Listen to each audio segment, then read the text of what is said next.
అలాగే ఇంకొక zero budget farming ఏంటంటే పపాయ అండి. పపాయ ఏదైతే మంచిగా తీయగా అనిపిస్తాయో అవి ఏం చేస్తామంటే సీడ్స్ సాయిల్ లో వేసేస్తాం అనమాట. అవి బాగా వచ్చేస్తాయి.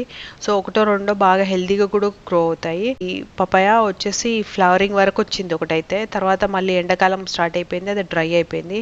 ఇప్పుడు ఇంకొకటి పెరుగుతుంది. ఒకటి ఏంటంటే పపాయ చెట్టుకి ఎయిర్ స్పేస్ పైన అప్వర్డ్ స్పేస్ కూడా క్లియర్ గా ఉండాలి, సైడ్స్ కూడా క్లియర్ గా ఉండాలి, అయితేనే ఈ చెట్టు బాగా పెరుగుతుంది అనమాట.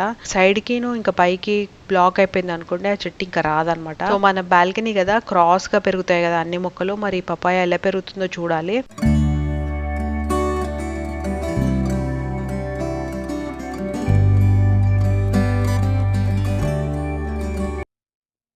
అలాగే ఇంకొక జీరో బడ్జెట్ ఫార్మింగ్ ఏంటంటే మన మ్యాంగోస్ అండి. మ్యాంగో కూడా సీడ్స్తో గ్రో చేసాము. గ్రో చేసిన తర్వాత పెద్దగా పెరిగింది. దీనికి చాలా స్పేస్ కావాలి అండ్ ఎండ కూడా మంచిగా పడాలన్నమాట.